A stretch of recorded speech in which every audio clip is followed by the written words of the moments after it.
Mana narsani ko'ryapsizlarmi? Sekin oldiga boramiz. Hop, boramiz. Qochamiz xullas. Hop, nimaga qochdim o'rtoqlar? Chunki bu o'zini sensori bor-da, mana bu yerda ko'ryapsizlar. Mana shu sensor sezishi bilan xullas oldiga nimadir keladigan bo'lsa, to'satdan suzib boradigan xullas axranada o'rtoqlar, agar kerak bo'ladigan bo'lsa, maza qilib ishlatsanglar bo'ladi.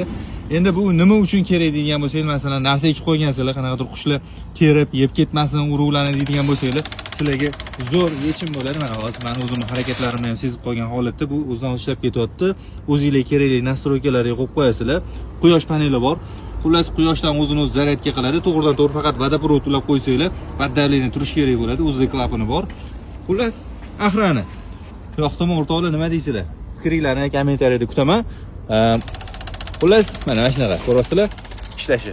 Oddiy sodda narsa, narxi 700 ming so'm. Kerak bo'lsa, kelaverasizlar. Joyimiz Toshkentda, Sergeli o'zgarishda. Bilasizlar, mabodo mana shu narsa orientir bo'ladi. Cho'miltirdi yana.